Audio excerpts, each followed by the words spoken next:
Desde hace ya varias décadas he observado con preocupación la manera en que las estructuras económicas se diseñan para beneficiar a unos pocos mientras se exige a la mayoría soportar los costos. Esta no es una afirmación ligera ni ideológica.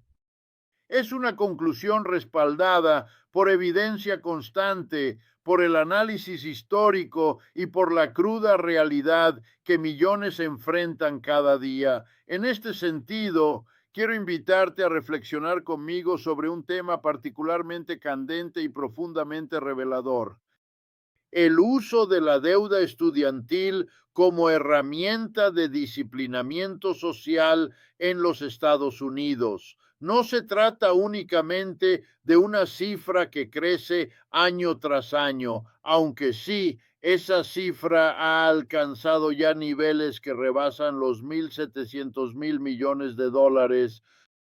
Lo que está en juego va mucho más allá de lo financiero. Estamos hablando de una estructura diseñada para obligar a generaciones enteras a seguir un camino específico, a tomar decisiones económicas forzadas, a aceptar trabajos por necesidad más que por vocación, a dejar de soñar con una vida diferente, todo porque están atrapados en el peso asfixiante de una deuda que nunca pidieron bajo condiciones justas. Permíteme explicarlo con claridad. La educación en cualquier sociedad avanzada debería considerarse una inversión pública, un bien común, una forma de mejorar colectivamente la calidad de vida de todos los ciudadanos. Pero en el sistema estadounidense, esa educación se ha convertido en un producto, en una mercancía, en algo que se compra y se vende como cualquier otro objeto del mercado. Y como cualquier mercancía, tiene un precio que ha sido inflado durante décadas, mientras los salarios reales se han estancado o en muchos casos han disminuido. En mis años de enseñanza he visto a miles de jóvenes que ingresan a la universidad con ilusiones, con ganas de superarse, de contribuir a su comunidad, de adquirir conocimiento, pero también los he visto egresar con una carga financiera que los persigue durante décadas. Muchos de ellos jamás terminan de pagar.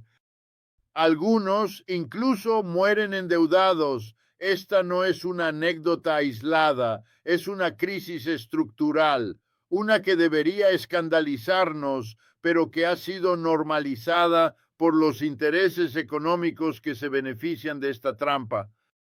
Los bancos, las universidades privadas y hasta el propio gobierno federal han construido un entramado que depende de esa deuda para sostener sus ingresos. Los préstamos estudiantiles generan intereses, muchos de los cuales se capitalizan con el tiempo, haciendo que lo que en principio parecía un compromiso manejable se convierta en una bola de nieve incontrolable. Y mientras tanto, esos jóvenes que hoy deberían estar construyendo familias, emprendiendo negocios o simplemente disfrutando de una relativa estabilidad, se ven obligados a posponer cada uno de esos pasos porque deben destinar gran parte de su ingreso mensual a pagar una deuda interminable. Y hay algo aún más perverso en todo esto: la imposibilidad de declarar esa deuda en bancarrota. A diferencia de otros tipos de préstamos, como los hipotecarios o los de tarjetas de crédito, los préstamos estudiantiles están blindados legalmente para que el deudor no pueda liberarse de ellos fácilmente. Esto significa que incluso en situaciones de desempleo prolongado, enfermedad, discapacidad o cualquier otra tragedia personal, esa deuda sigue ahí, acumulando intereses, creciendo en silencio, recordándole al deudor que no puede escapar. A lo largo de mi carrera me he preguntado muchas veces por qué esta rigidez legal, por qué este sistema se diseñó de una forma tan cruel. Y la respuesta, lamentablemente, es bastante clara. La deuda estudiantil no es simplemente un medio para financiar la educación, es una herramienta de control, una forma de disciplinar a las generaciones jóvenes, un recordatorio constante de que en esta economía tú no eres libre, tú debes, y mientras debas, tus decisiones no te pertenecen. Esa deuda condiciona la elección de carrera. Muchos jóvenes abandonan sus verdaderas pasiones porque temen que no les generen ingresos suficientes para pagar los préstamos. Se inclinan por profesiones que quizás no les interesan, pero que prometen sueldos más altos. Y aún así no es garantía, porque incluso con empleos bien remunerados, los costos de vida actuales, combinados con la inflación y la creciente precariedad laboral, hacen que pagar esa deuda sea una tarea titánica. Y no debemos olvidar un elemento central, la profunda desigualdad racial que se perpetúa a través de este sistema. Estadísticamente, los estudiantes afroamericanos e hispanos tienen más probabilidades de endeudarse y también enfrentan más dificultades para pagar. Esto no es casualidad, es el reflejo de una estructura histórica de discriminación que, lejos de corregirse, encuentra nuevas formas de manifestarse a través de mecanismos como la deuda educativa. Lo que se nos presenta como una oportunidad igualitaria es en realidad una trampa diseñada con precisión para reproducir privilegios y mantener los mismos grupos en el poder. Muchos defensores del sistema actual argumentan que la deuda estudiantil es una inversión que vale la pena porque un título universitario incrementa las oportunidades laborales, pero esa lógica se ha desmoronado. Hoy tener un título ya no garantiza empleo y mucho menos un empleo bien pagado. Lo que antes era una ventaja competitiva, ahora es apenas un requisito básico que no garantiza estabilidad ni progreso, y sin embargo, el costo de obtener ese título no ha dejado de aumentar. He tenido conversaciones con padres que han hipotecado sus casas para financiar la educación de sus hijos, con jóvenes que trabajan 3 empleos mientras estudian y aún así no logran cubrir los gastos, con adultos que a sus 50 años siguen pagando una deuda que contrajeron cuando tenían apenas 18. Es un ciclo de explotación que se justifica con un discurso de superación personal, pero que en la práctica solo sirve para enriquecer a unos pocos. Lo más revelador de este fenómeno es cómo ha sido naturalizado. Las personas ya no se sorprenden al escuchar que alguien debe 50,000, 70,000 o incluso más de $100,000 por una carrera universitaria. Se ha convertido en parte del paisaje social, en una realidad asumida como inevitable, pero esa resignación no surge de la lógica ni del consenso racional, surge del adoctrinamiento, de la repetición constante de que así funcionan las cosas, de la falsa creencia de que el sacrificio individual es noble, aunque el sistema sea cruel. Y es precisamente ahí donde debemos enfocar nuestro análisis crítico, porque si aceptamos que la deuda estudiantil es un mal necesario que no puede eliminarse ni reducirse, estamos aceptando también que el conocimiento y el desarrollo humano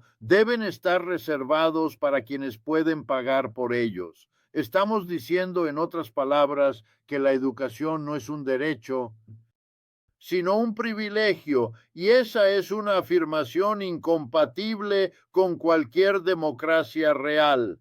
He dicho muchas veces que el sistema capitalista actual no es únicamente injusto, es también irracional, porque al limitar el acceso al conocimiento, al cargar de deudas a quienes podrían ser los próximos innovadores, científicos, artistas o líderes comunitarios, estamos saboteando nuestro propio futuro colectivo. Estamos destruyendo la base misma de la productividad, del pensamiento crítico, de la ciudadanía informada, todo por preservar un modelo que solo beneficia a los ya privilegiados. Y esto no es una exageración, hay cifras concretas que lo respaldan. Según los últimos estudios, el promedio de deuda por estudiante en los Estados Unidos supera los $37,000,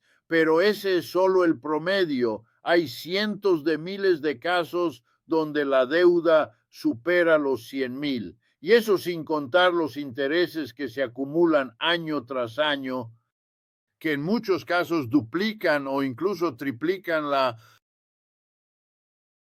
Y lo más preocupante es la indiferencia social, la manera en que esta problemática ha sido invisibilizada, como si fuera normal que un joven de 22 años ya deba más dinero del que ganará en sus primeros 10 años de trabajo, como si fuera lógico que una madre soltera trabaje horas extras solo para pagar el mínimo mensual de su préstamo estudiantil, como si fuera aceptable que la educación sea una fuente de angustia en lugar de una herramienta de liberación. Debemos hablar claro, la deuda estudiantil es una forma de violencia estructural, es una agresión sistemática contra los sueños, la estabilidad y la dignidad de millones de personas, y no puede ser resuelta con medidas superficiales como condonar pequeñas cantidades o postergar los pagos. Lo que se necesita es una transformación radical del sistema educativo, una que comience por reconocer la educación como un derecho y no como un producto. Y eso implica repensar todo el modelo, implica financiar adecuadamente la educación pública, implica regular las universidades privadas, implica eliminar los intereses abusivos, implica permitir la bancarrota en casos extremos.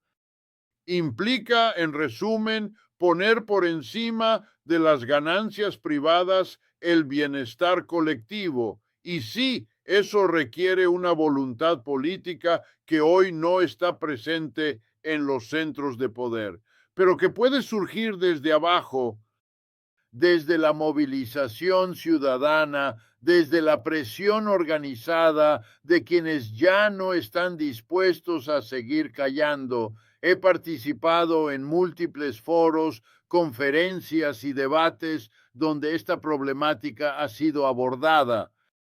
Y me sigue sorprendiendo la manera en que ciertos sectores intentan defender lo indefendible. Escucho argumentos como nadie obligó a los estudiantes a endeudarse o si no pueden pagar que no estudien. Estas frases no solo carecen de sensibilidad social, sino que revelan una visión profundamente equivocada sobre el papel de la educación en una sociedad moderna. Decirle a un joven que no estudie si no puede pagarlo es tan absurdo como decirle a un enfermo que no se trate si no puede costear el hospital. La educación no debería ser un lujo, es un componente esencial para el desarrollo personal y colectivo. Negarla o limitarla en función de la capacidad económica es aceptar que la pobreza es una condena perpetua. Es declarar sin ambigüedad que el conocimiento pertenece a quienes pueden comprarlo, no a quienes lo necesitan. Y esa lógica no solo es injusta, es suicida desde el punto de vista económico, porque las sociedades más exitosas del mundo, en términos de innovación, desarrollo humano y estabilidad social, son precisamente aquellas que han entendido que la inversión en educación genera retornos mucho mayores que cualquier operación financiera. Formar ciudadanos informados, preparados y comprometidos no es un gasto, es una estrategia de supervivencia colectiva.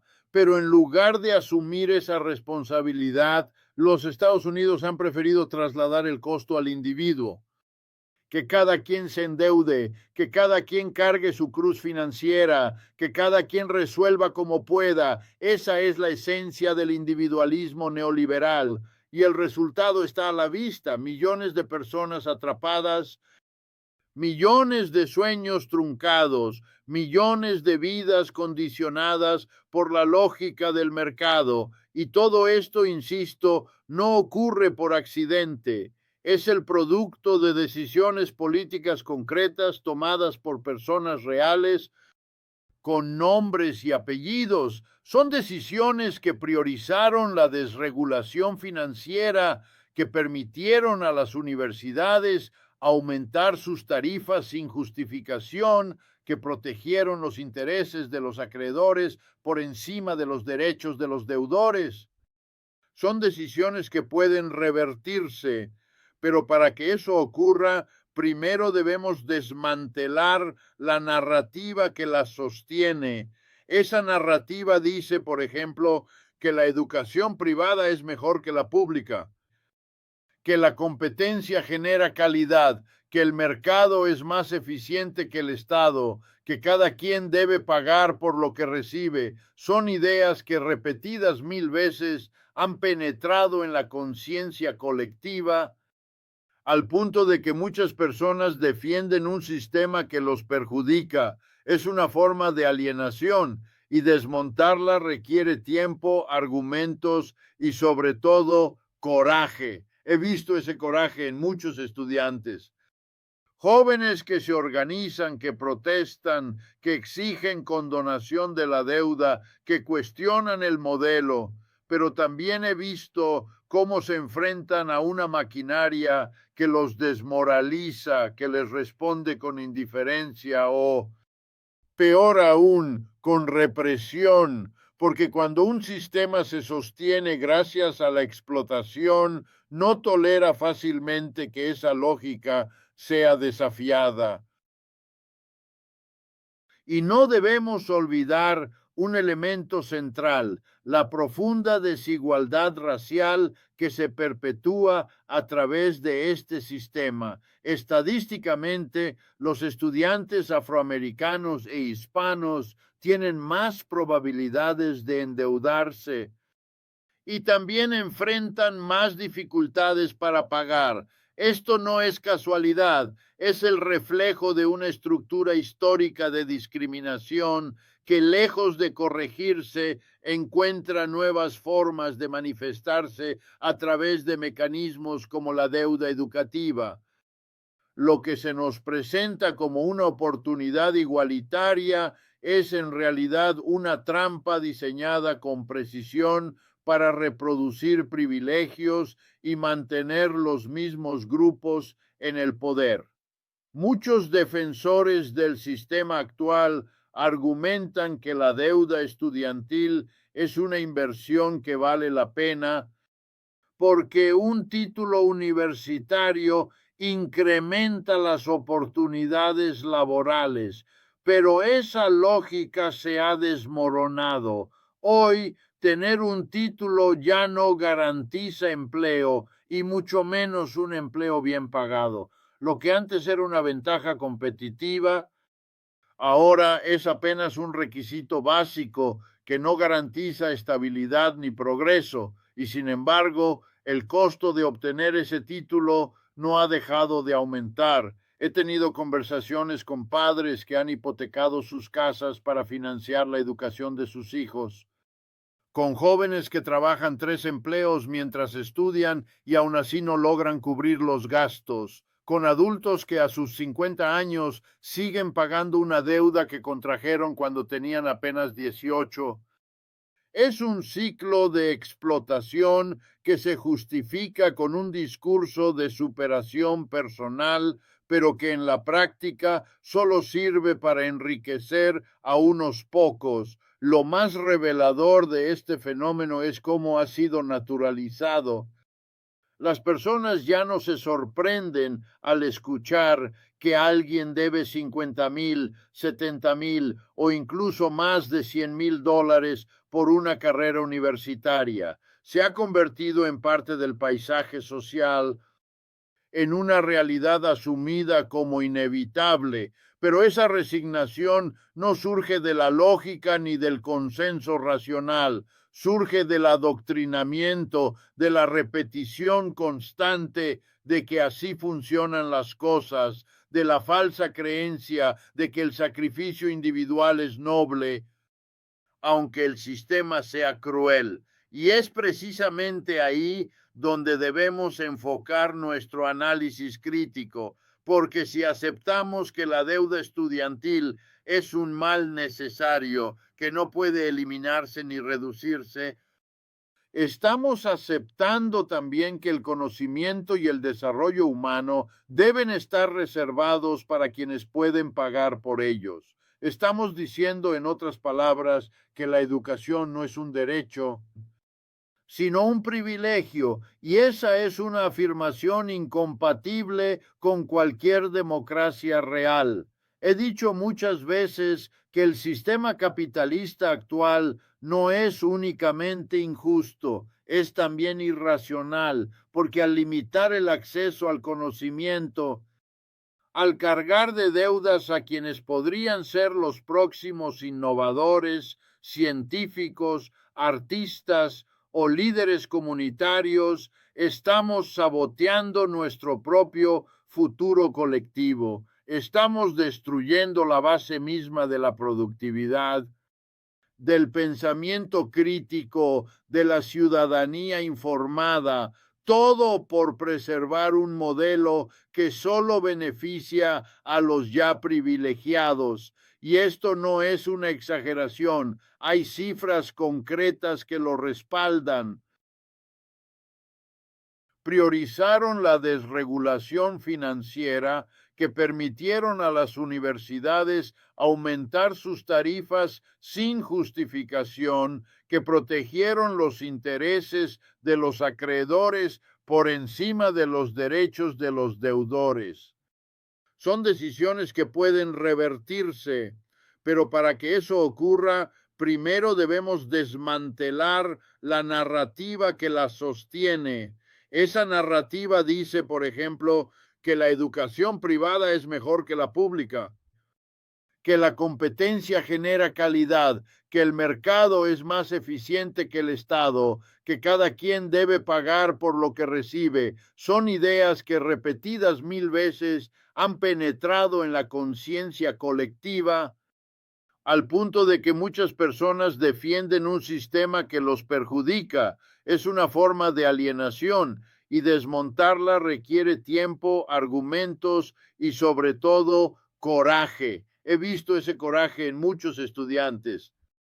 Jóvenes que se organizan, que protestan, que exigen condonación de la deuda, que cuestionan el modelo, pero también he visto cómo se enfrentan a una maquinaria que los desmoraliza, que les responde con indiferencia o, peor aún, con represión, porque cuando un sistema se sostiene gracias a la explotación, no tolera fácilmente que esa lógica sea desafiada. Y es importante decirlo, la deuda estudiantil no es una isla. Está conectada con otros mecanismos de control y desigualdad, por ejemplo, la deuda médica o la deuda de tarjetas de crédito o las hipotecas impagables. Todo forma parte de un mismo patrón, un patrón que convierte a los ciudadanos en deudores permanentes, que los obliga a trabajar más horas, a aceptar condiciones precarias, a renunciar a su autonomía. Es una forma moderna de servidumbre disfrazada de contrato voluntario, y todo esto ocurre mientras la riqueza se concentra en niveles históricamente obscenos. Las 100 personas más ricas del país acumulan más recursos que la mitad más pobre de la población. Los salarios reales llevan más de 4 décadas estancados. Las grandes corporaciones pagan cada vez menos impuestos. Y el gasto público se orienta no hacia la educación o la salud, sino hacia subsidios a empresas contaminantes, hacia contratos militares, hacia rescates bancarios. ¿Dónde está la justicia en ese modelo?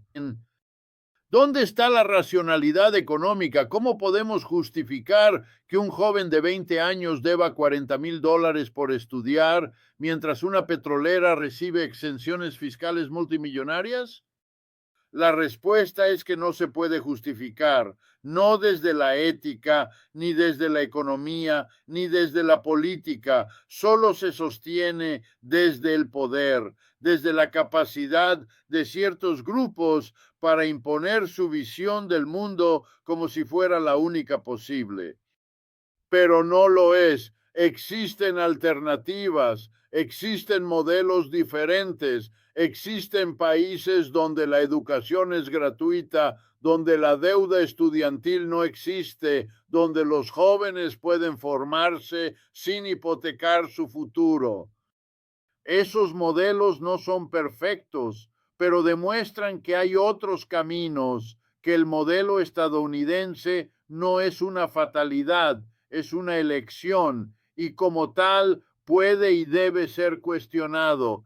En mi experiencia como economista, he aprendido a desconfiar de las verdades absolutas. Cada sistema tiene sus fortalezas y sus debilidades, pero cuando esas debilidades se convierten en sufrimiento cotidiano para millones de personas, es hora de actuar, y la deuda estudiantil es una de esas fallas sistémicas que ya no podemos seguir tolerando, porque no se trata solo de números, se trata de vidas humanas, de proyectos interrumpidos, de generaciones enteras atrapadas en una lógica de sacrificio permanente.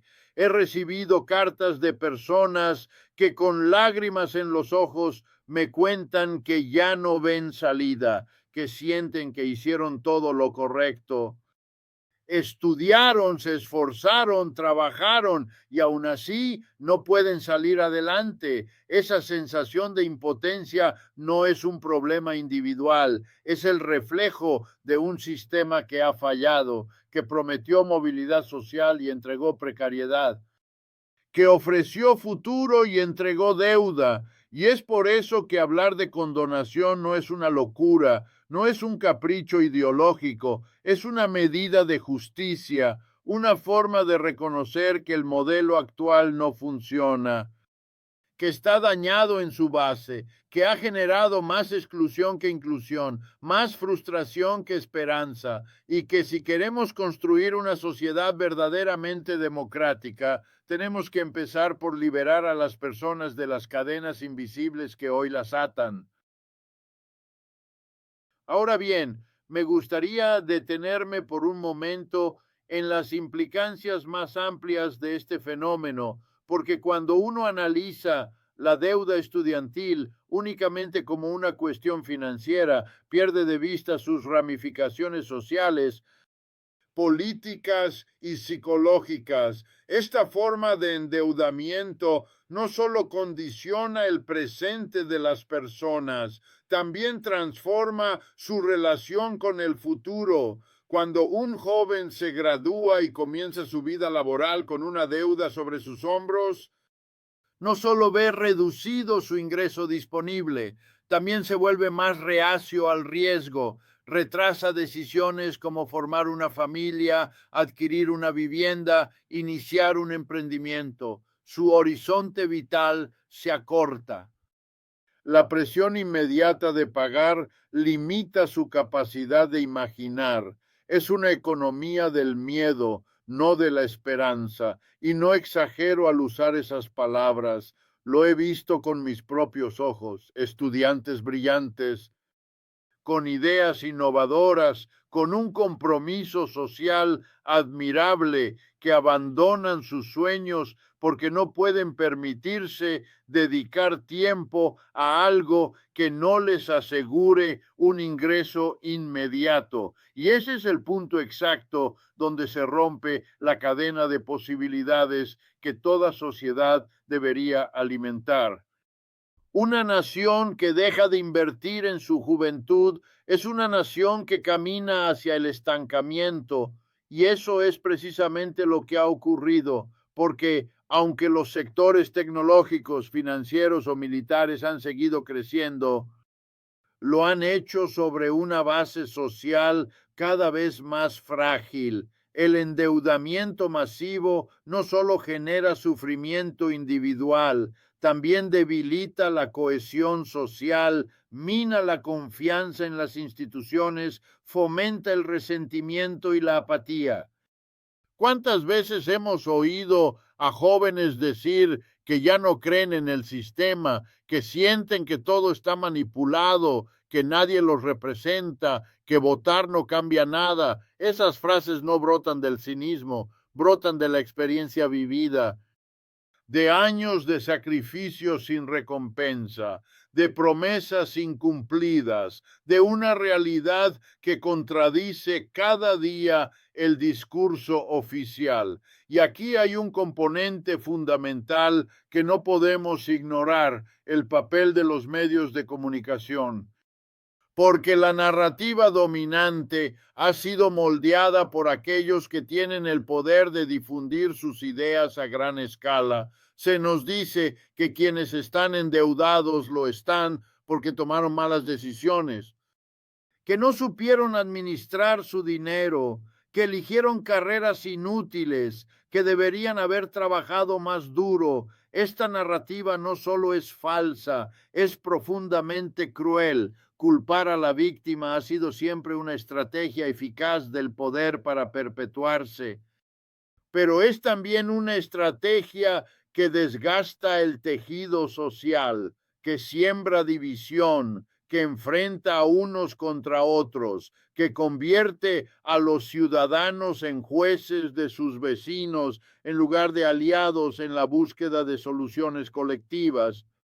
Y lo más doloroso es que esa narrativa penetra incluso en quienes más la sufren. He hablado con personas endeudadas que sienten vergüenza, que piensan que fracasaron, que asumen la responsabilidad completa de un problema que en realidad es estructural. Y eso también es parte del diseño, porque un ciudadano avergonzado no protesta, se encierra, se calla, se resigna. Por eso cuando hablamos de cancelar la deuda estudiantil, no hablamos solo de una medida económica, hablamos de una acción reparadora, de un acto de justicia histórica, de un primer paso hacia la reconstrucción de la confianza social. No se trata de regalar dinero. Se trata de reconocer que ese dinero nunca debió ser exigido bajo condiciones tan injustas.